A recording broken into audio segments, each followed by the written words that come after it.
I haven't seen this many Season Ds since college. Blizzard announced that Itemization 2.0 is on its way, and they did bring me in to be part of the discussions. So what did I do? Well, I went and broke down every single unique item available to the rogue and dissected both the unique aspects and the item bases themselves to identify what makes them good and what makes them bad. Why does Blizzard care what I think? Why do you care what I think? Well, I'm not all that different from the majority of people that play Diablo 4. I work full time. Sometimes I make YouTube videos. I mean, this channel blowing up has been a very recent occurrence, and I'm eternally grateful to all of you for watching. When I do play, I try to play efficiently. I was the number 2 rogue to level 100. I hold multiple world records across Diablo 2 and Diablo 4. But otherwise, I just love this game, and I'm really excited to be part of its future. As always, I'm not going to make you wait till the end of the video to see my rankings if this is all you care about is this screen cap, but I do encourage you to watch and follow along if you want to see the detailed breakdown. I have the complete breakdown here of the aspect, the base item, what the overall tier is, and then the suggested uses as well, and farming locations so that you have all the information you need. If you'd like to see more of this, I was thinking about doing legendary aspects next. So leave a like in the video to let me know that you're still interested in this kind of content. But before we get started, we're fortunate to have a really cool sponsor for today's video. One of my absolute favorite games growing up was called Freelancer. It was basically an open world space strategy game where you could do just about anything you wanted. So when Star Trek Fleet Command reached out, boasting their massive open world, I thought they'd be a great partner. It's a strategy MMO type mobile game. It's completely free to play with all the iconic Star Trek characters like Captain Kirk, Spock, plus the ships and technology that you know from the show. And if you're a fan of lore, there's a whole new Star Trek story in the Kelvin timeline to explore. Star Trek The Next Generation continues right here with missions and events inspired by seasons 2 and 3 of the show. With all new characters, Fleet Commander Luther Sloan, Riker, not to be confused with Riker, and Deanna. Plus a brand new feature, Wave Defense, introduces a new way for players to interact together. You can get started today with the link in the description, and we've got a special promo code Warp Speed to get some crazy in-game rewards. To claim it, you'll want to go to the official website, redeem the code here for the rewards, and this is for new players, so make sure you do it before level 10. Sign up to play today, and I'll see you out there.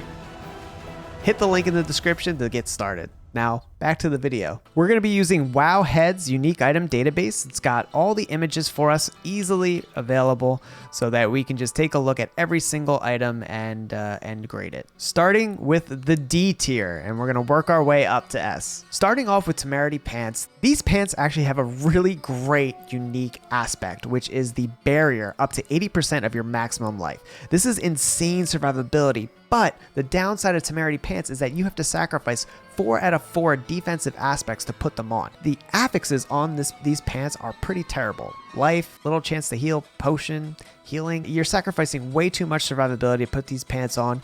Rogues don't have the bonuses when having a barrier up like other classes do. So for rogues, I say never wear Temerity pants. D tier. Next up are Tassets of the Dawning Sky. Again, I think these are a really great unique aspect. The amount of damage mitigation that you get from 10% maximum resistance, this is effectively a 33% damage reduction. You go from taking 30% damage of that element type to only 20% damage, reducing it by 33%. But again, we're sacrificing way too many defensive affixes from putting these pants on. They do not have a good base. Max life, all stats. All res is really cool to see on pants, but as we know, we can make up our all res in many other places, but you can't really make up those damage reduction and armor affixes elsewhere. Plus, we have Tibault's Will, which we'll get to later. Tassets of the Dawning Sky also get a D tier. Scoundrel's Leathers. Now, this is a pretty cool item. I do also give it a D tier. Right now, traps, caltrops, poison, there is no specific trap build that is able to output any amount of damage comparable to some of the core skills for Rogue. So for that reason, really the unique aspect for Scoundrel's Leathers is not very good. I don't recommend using it unless you're playing a niche trapper build, then absolutely go for it. I think there might be a use case there for it. Also, I think there might be a use case for PvP. As you can see, this item has dodge chance on a chest, and you can't get dodge anywhere else on a chest piece. And if you've done any PvP, you know how important dodge chance is, and just the fact that it comes on this armor makes it interesting for PvP. I still don't know if I would use it, and I still rank this as a D tier. You are not going to be using this for many cases. And rounding out our last D tier unique item is Eaglehorn. I was so excited when I saw this unique aspect for the penetrating shot. I love penetrating shot. It's one of my favorite skills in the game, and this bouncing off of walls seemed so cool. Unfortunately, it really is only beneficial if you're doing cave content, close quarters combat, and really renders this effect pretty useless when you're in open areas. Not only that, but the base item is complete garbage. Physical damage, vulnerable damage, damage to elites, critical strike chance. You sacrifice so many of your best in slot weapon affixes by putting Eaglehorn on, and for that reason, again, should never be used. You could have fun with it on a penetrating shot build, but there are better affixes that you could put in your two-hander slot. D tier. And we're moving up to the C tier now, starting off with Writhing Band of Trickery. This is one of our Malignant powers from the Season of Malignant. One of the coolest ones as well. You create this decoy that taunts everything away from you. Great survivability with it, the ability to taunt. The problem with it is it only lasts for 3 seconds and the cooldown is 12 seconds. Your ring slot is just too important to be wearing this ring in a lot of situations. I really don't recommend it. And although I actually like the unique aspect and the base is not too bad, you know, I'd like to see maybe something else instead of crit strike damage. There's nothing actually unique about the item base. So for that reason, I'm rating it quite low in the C tier. But the use case for this is going to be if you're pushing really high content and you are worried about your survivability, this will help you there. Next up, Word of Hakan. This is a really cool item if you're running Rain of Arrows. That's really the only use case that you would even use this. Right now, the state of the game with Diablo 4, ultimate skills don't really get much play. They're not very good. They are fun builds, niche builds, off-meta builds. But if we're talking about the best of the best, Word of Hakan is just not it. It's interesting, but not really warranting a very high ranking here. I give it a C tier. You're starting to notice a theme. We've got another bow rounding out a bottom tier rank, Windforce. Again, actually a pretty cool, unique item aspect, but you're sacrificing your two-hander aspect for it, which you just simply cannot do on nearly every build, and the base item itself is not good.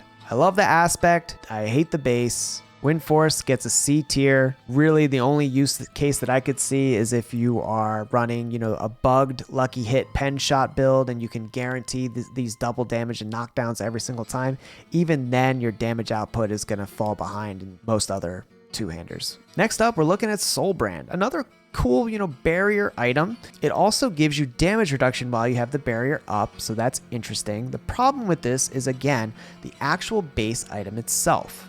Damage reduction to close, I like, but maximum life, barrier generation, lucky hit chance while you have barrier. The lucky hit while you have barrier is cool because this is one of the only chests that you'll be able to get that affix on.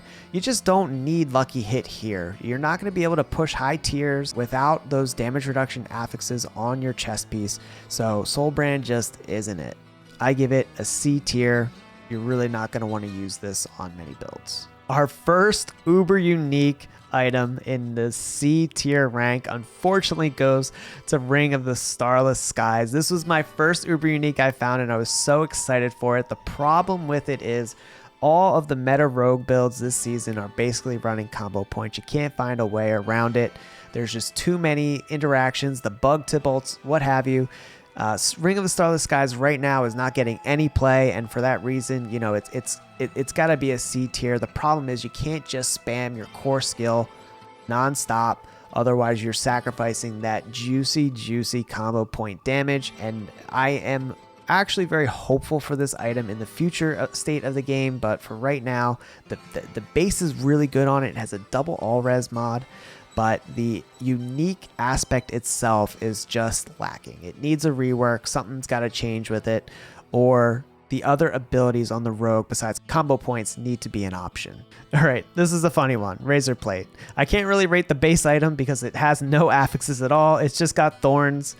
Thorns Rogue isn't that popular. It's a cool idea. I mean, I don't have this as D tier, but just because if you want to run a Thorns build, you have to have this item on. It's C tier because it's niche. Razorplate, it is what it is. What are we going to say? Next up, Mother's Embrace. Also C tier, kind of reminds me of Starless Skies. I think the unique aspect of Mother's Embrace, if we're talking about a pen shot build, could be even better than Ring of the Starless Skies, but the actual item itself isn't that great. Max life, crit strike damage, lucky hit is cool. All stats is nice to have on a ring, but there are a ton of useful energy generation aspects for your ring. I don't think Mother's Embrace is really all that great, so I'm rating it as a C tier. I think it could be useful, for a pen shot build, something like that, because you have to hit multiple enemies. Rounding out our C tier is Eyes in the Dark. Finding this item on a playthrough always makes me happy for some reason. When I'm starting off a fresh season, I actually love Death Trap just for its ability to pull mobs in and really group them together and take them all down. The problem is that Death Trap really just doesn't scale into the end game. Plus, you're sacrificing a bit of defense by putting these pants on. It's nice that they have damage reduction. Max life is okay, but you're missing 2 damage reduction mods at least on these pants, so you're sacrificing a ton of survivability for damage to Death Trap, which, let's be honest, is not very strong. Eyes in the Dark, our last C tier rogue unique item. And with that, we're moving up to B tier. And we get our first bow that made it out of C tier, Skyhunter. I love this aspect. Actually, I think that just the unique aspect of Skyhunter is potential for an S tier aspect. And I think it has a lot of uses actually in the current state. Skyhunter could be great for like an overworld farming Helltide build where you're just guaranteeing your one-shots on everything that you come across. Combined this season, especially with something like Hemomancy, is really cool. And I love the ingenuity that I've seen behind Skyhunter, and I really love the unique aspect. The base is not good. Again, we just have a very bad base item.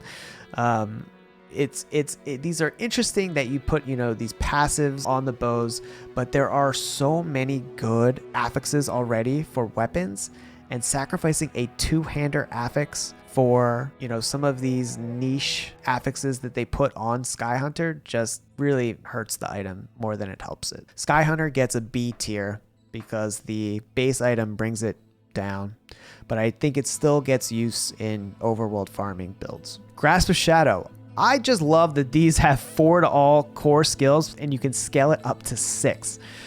Plus it has attack speed, dexterity, which is all cool. The unique aspect itself is terrible. Shadow Clone is so bugged right now. It doesn't apply like any of your affixes or anything on it, and it just really does no damage at all. The only thing you're getting from this is some attack speed and 6 core skills, which is cool if you're running a build with multiple core skills, but if you just get a perfect 4 out of 4 affix gloves with any legendary aspect, they're gonna probably outshine Grasp of Shadow. Cool item. It is not S tier, not A tier. Grasp of Shadow I put in the solid B tier for the base alone. Another pair of gloves, we've got Frostburns. Cool aspect, the ability to freeze. And the base itself is not too bad. You get attack speed, you get some crit chance to restore primary resource. Unfortunately, gloves are one of the most important items that you could have on your character. You're going to grab your core skills here. You need that attack speed. You need crit chance, but you also need lucky hit. It all plays into the build.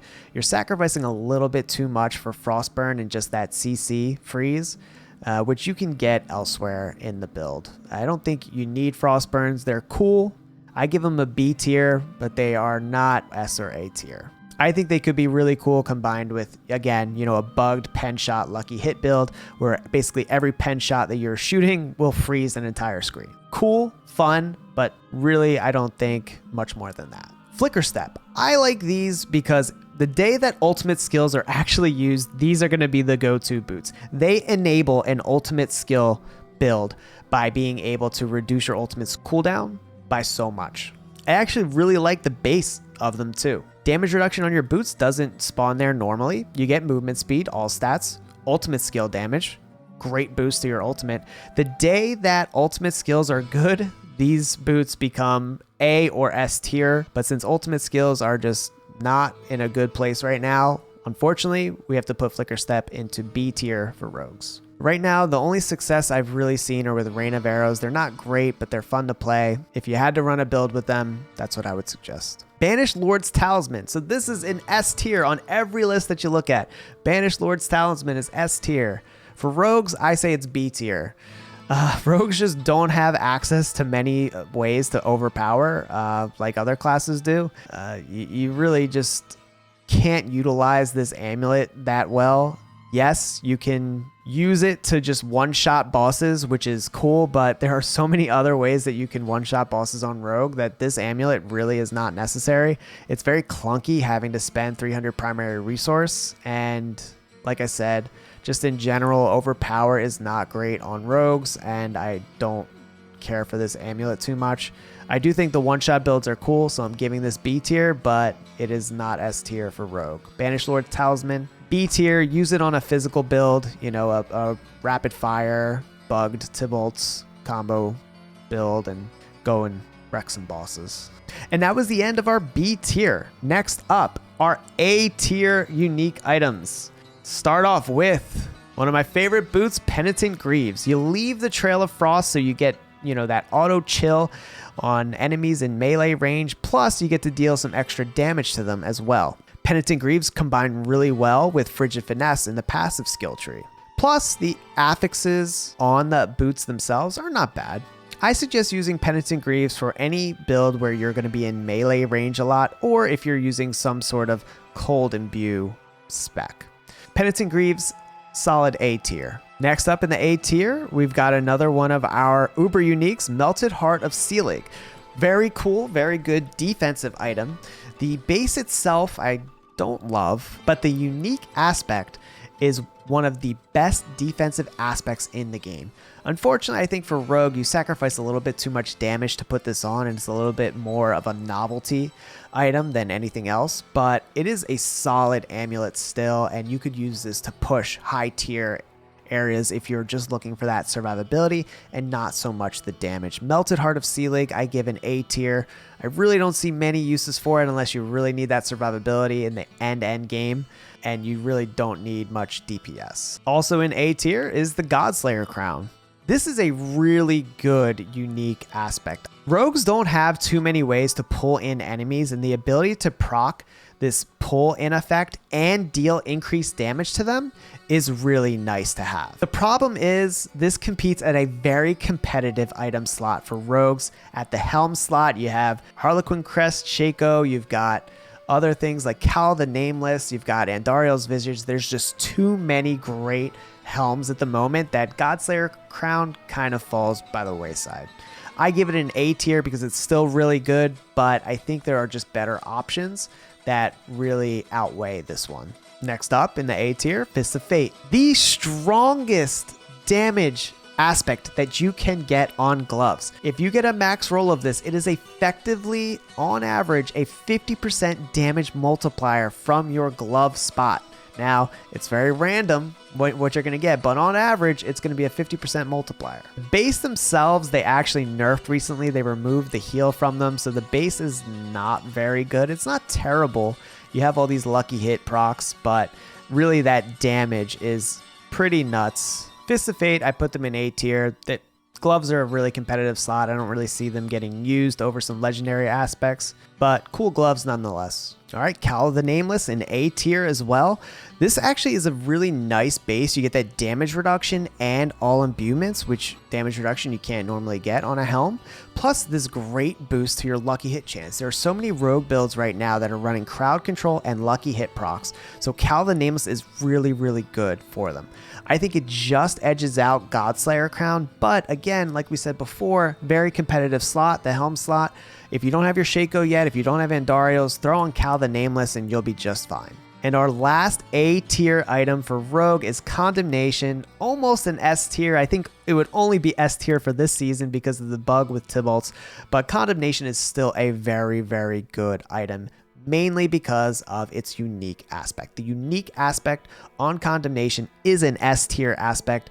What's holding this item back, again, is the base. It's nice that it is a dagger, but these affixes are not great. Critical strike damage, damage with dual wield weapons, basic skill attack speed, core skill damage, just really not what you want to see on your weapon. I still would use it even without the Tibault's bug on a physical damage build. But if you're going something like Poison Rogue and the Tibault's bug is gone, I wouldn't really be considering this item. And now we get to the S tier. Starting us strong, one of the newest items for this season, X-Fall's Corroded Signet. X-Falls gives us that ability to get some nice AoE damage again on the rogue. This damage proc is so high, it can spawn up to 40,000 damage. And that ends up making a pretty big difference when we're talking about a nice AoE burst. In terms of the base item, I don't love it. I don't hate it. Cooldown reduction's nice. Lucky hit is great, obviously. Damage over time, you have to use this with damage over time skills, so you do get some additive damage there. It's not great. And all stats, I could take it or leave it. It's not the best. It's not the worst, but that unique aspect is S tier alone. And if you need that AoE clear, X-Falls is going to give it to you. S tier item. Another S tier, Tibault's Will.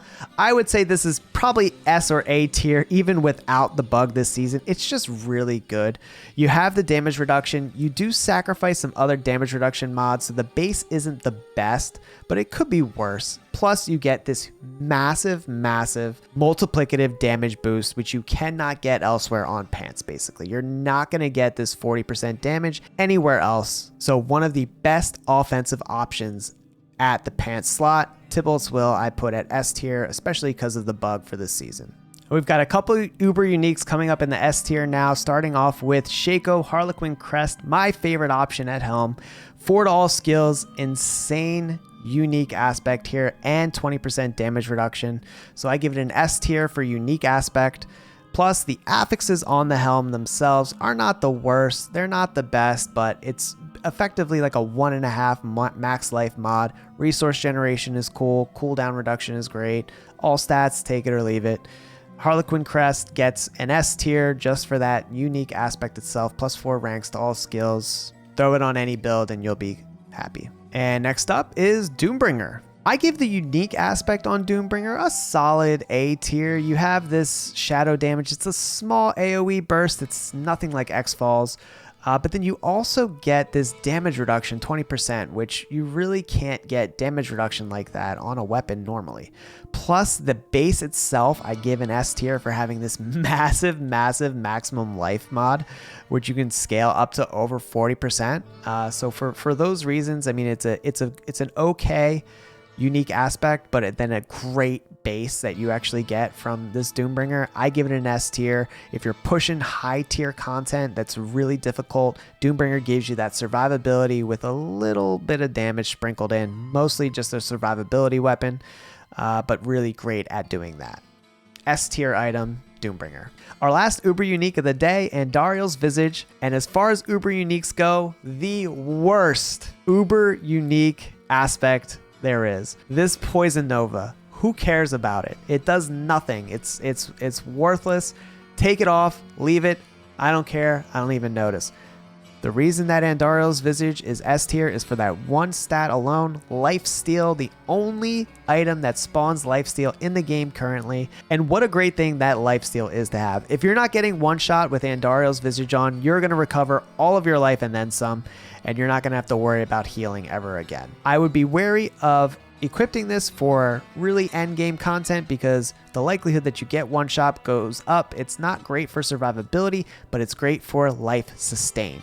Andariel's Visgage for anything besides pushing really high tier, Abattoir of Zir content or something like that. And our last item of the day is the Rogue Unique Dagger Ashiras. And the only rogue specific item that I put in S tier, Ashira's unique aspect is a great one. Having that 30% attack speed affix is really nice, and you can combine this with things like lucky hit proc builds, by having a huge amount of attack speed and procs happening from the lucky hit chance that you get as one of the affixes. In addition, damage to crowd control enemy combines really well with close quarters combat, which is one of the most popular key passives that Rogue is using right now.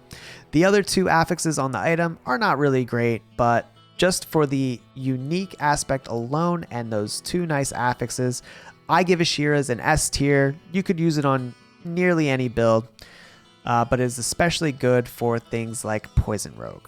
And that's our list. If you have any idea on how to improve itemization in Diablo 4, you have a voice. I read every comment here and I'm involved in the conversations with Blizzard. I can pass that stuff along. Also, if you think I messed up anywhere, don't be shy. Make sure you sound off in the comments and let me know. And again, if you like the video and you'd like to see one done for all the legendary aspects available to Rogue, let me know that too. I just want to thank you all again for watching, and one last thank you to our sponsor, Star Trek Fleet Command. Make sure you check them out with the link below.